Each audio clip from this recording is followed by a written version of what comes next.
emerged demonstrating that forefoot strike running seems to correlate better with less impact stress on the shins than heel strike running, and because of this, the risk of shin fracture may be much lower in forefoot strike running than in heel strike running. One reason the tibia or the shin bone may be more safeguarded from fracture in forefoot strike running than in heel strike running is that research has found that landing forefoot first when running has the main effect of enabling the foot to land closer to under the knee, under the hips, and closer to the mass of the body, but also results in the shin being more aligned vertically at touchdown, meaning the shin isn't tilted away from the knee. Rather, the shin is aligned more straight up and down at touchdown. This positional arrangement of the shin at touchdown in forefoot strike running results in a lesser magnitude of the brake force because initial foot strike position is closer to the hips, which again is also the center of mass. And this reduced distance was found to offer big relief in opposing forces,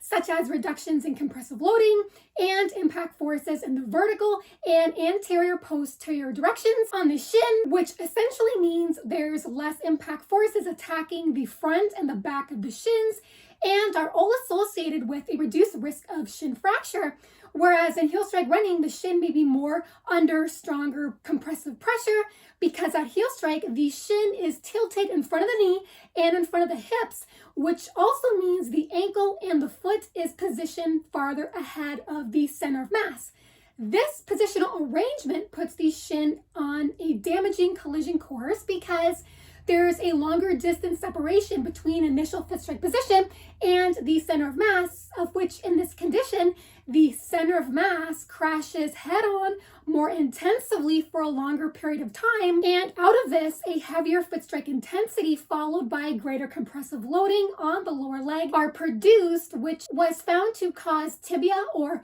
shin impact force frequencies to increase to exceed normal. These increases in impact force variables are significantly linked to an increased risk for shin fracture. In recent years, several studies have emerged demonstrating that forefoot strike running seems to correlate better with less impact stress on the shins than heel strike running, and because of this, the risk of shin fracture may be much lower in forefoot running than in heel strike running. But another way the shins may be more protected from impact stress in forefoot strike running than in heel strike running is that a 2015 study in the journal Footwear Science, which is linked down below this video in the description box, found that forefoot striking during running enhanced preactivations of the calf musculature, which was directly related to improved shock attenuation on the shin, which in turn resulted in a lesser fraction of tibial or shin shock absorption as compared with heel strike running. Simply put, less impact shock and stress may be loaded through the shins in forefoot running because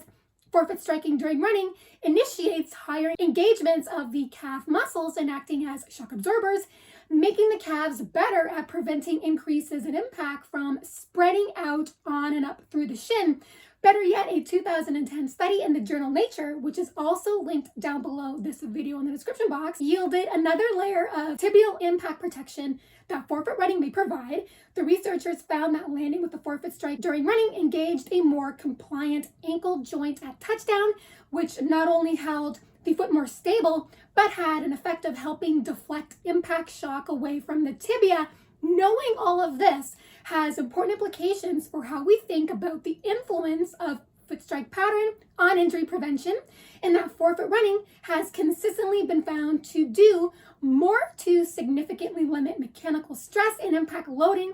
on many components of the lower leg, like the shins as well as the knee. And to reiterate, forefoot running does so by improving the directional movement of the shin at touchdown, prompting more effective responses in impact absorption at the calf musculature, while improving the properties of motion or kinematics at the ankle, all of which does enough to reduce damaging impact stress on the shins as compared with heel strike running. I hope you've enjoyed this video. If you did, feel free to hit the thumbs up button as well as the subscribe button if you haven't already, where you'll stay more informed on forefoot strike running versus heel strike running, as well as more informed on the health and performance benefits of barefoot and minimalist running. Thank you so much for listening and watching. Have fun up there on the roads and trails. Bye for now.